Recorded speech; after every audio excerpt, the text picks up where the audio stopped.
Lieutenant Wills, à vos ordres, commandant. Pour commencer, laissez tomber ces conneries, j'ai horreur de ça. Je m'appelle Steve Arnold, appelez-moi Steve. Et vous? David Wills. Et qui êtes-vous? Je remplace le capitaine Greenwood. Je suis votre nouvel officier de liaison avec les services de renseignement alliés. Qu'est-ce qui est arrivé à Greenwood? Le capitaine Greenwood a été muté à Nuremberg. Apparemment, ils ont besoin d'interprètes supplémentaires pour le procès. Alors c'est vous qui allez vous faire les Anglais maintenant? Oui, mon commandant. Appelez-moi encore une fois mon commandant et je vous oblige à écouter du Beethoven. Vous connaissez le commandant british, celui qui cause comme s'il mâchait de la glace? Je ne sais jamais s'il parle anglais ou allemand. Merde, comment il s'appelle déjà? Le commandant Richard. Ouais, c'est ça, Alan Richards. Je lui ai parlé ce matin, mais il était pressé. Il partait pour une réunion urgente. Une réunion urgente?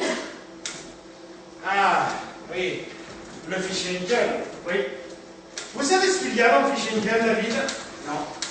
Si jamais c'est important, vous pensez que les Anglais en font profiter leurs alliés?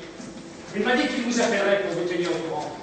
Il m'a dit aussi qu'il regrettait vivement de ne pas être présent aujourd'hui. Surtout aujourd'hui.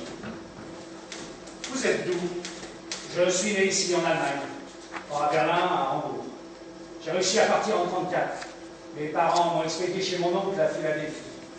Ils devaient suivre, ils ont repoussé, et ils m'ont pas suivi. Mon vrai nom est Bail. Mon oncle a fait changer en Wills. Ça sonnait mieux en anglais. Vous avez entendu, Amy? Notre David est natif de Hambourg. Hein? Oui, j'ai entendu. Désolé pour vos parents. Ah, au fait, cette demoiselle s'appelle Amy Straube. Elle est avec moi depuis une semaine, c'est elle qui prend les dépositions. C'est une bonne amende. N'est-ce pas, Amy? Son père a fait partie du complot contre Hitler. Allez, David. Vous êtes officier de renseignement ou quoi? Où avez-vous appris votre métier? Il y avait une question à poser. Une. Qu'est-ce qui nous prouve que c'est pas elle qui a dénoncé son père pour avoir comploté contre Hitler? C'est bien ça qu'il aurait dû demander, n'est-ce pas, Amy? Amy est réglo. On a vérifié. Amy, vous êtes réglo. Je vais peut-être aller voir une sur Rode et Quand je vous le dirai, Amy. Quand je vous le dirai. J'aime bien les faire poireauter un peu. Ça les met en âge. C'est plutôt sympa de ma part. Par le temps qu'il fait, Je crois que M. Rode est là, commandant. il n'y a pas moyen qu'elle m'appelle Steve. Elle est tellement correcte. Elle aime les livres, elle aime la poésie. Elle est carrément dingue de Beethoven, n'est-ce pas, Amy? Vous aimez Beethoven, David? Oui. C'est bien ce qui me semblait. Vous avez eu l'air d'avaler votre brosse à dents que je vous ai menacé de vous faire écouter la vieille barbe. Et bien sûr, vous admirez les grands musiciens. Certain. Plus question. Plus question de quoi? Ici, c'est exactement comme chez le juge d'instruction. Musicien, vendeur de chiens, avocat, boucher en gros, médecin, quatre-papiers, tous pareils. Moi, j'ai vu Bergen-Belsen 2 jours après la libération du camp. Je sais de quoi je parle, j'ai vu des choses. Vous êtes au courant tout de même, David? Oui. Alors pensez à vos parents, pas aux musiciens. On est après le grand chef de clique, là. Le gros chiquier, c'est lui qu'on va épingler. Vous savez, lui trouver un nom. Le bâton merdeux. C'est tout un paquet de merde, point final. Oui, mais d'après le capitaine Greenwood, il ne sera pas facile de monter un dossier contre lui. Nous en reparlerons quand nous aurons discuté avec ce Rode. Voilà comment nous allons procéder. C'est moi qui tiens la baguette. Je pose des questions. Si vous voulez poser une question, vous levez le doigt sans qu'il le voie, et je vous fais signe oui ou non. D'accord? D'accord. Je vous explique ma technique. D'abord, j'explique aux salons pourquoi ils sont là. Ensuite, je pose 2 questions. 2, pas plus.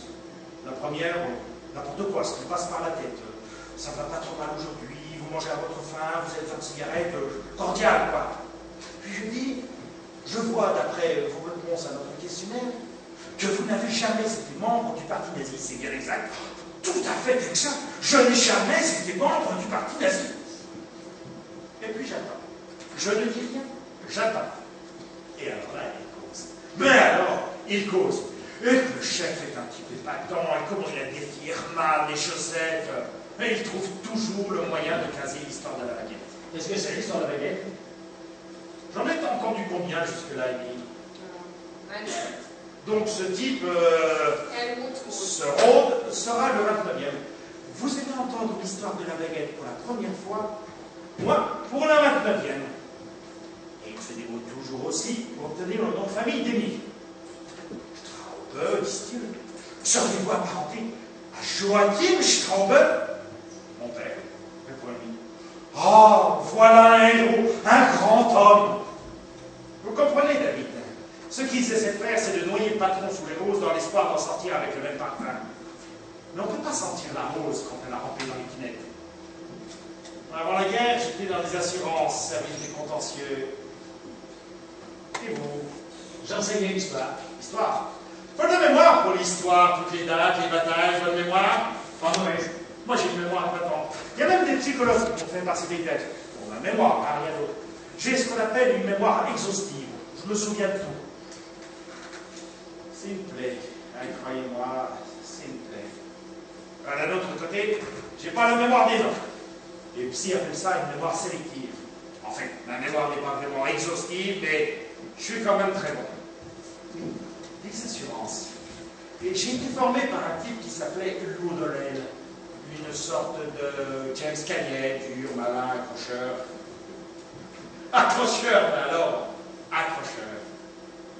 C'est lui qui m'a appris à reconnaître ce qu'il appelait les témoignages à répétition.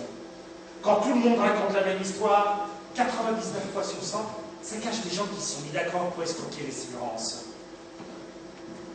Vous pensez qu'on peut faire chanter la même chanson comme ça à tout un orchestre, disons 120 types, voire plus? Je ne sais pas, mais je pense qu'il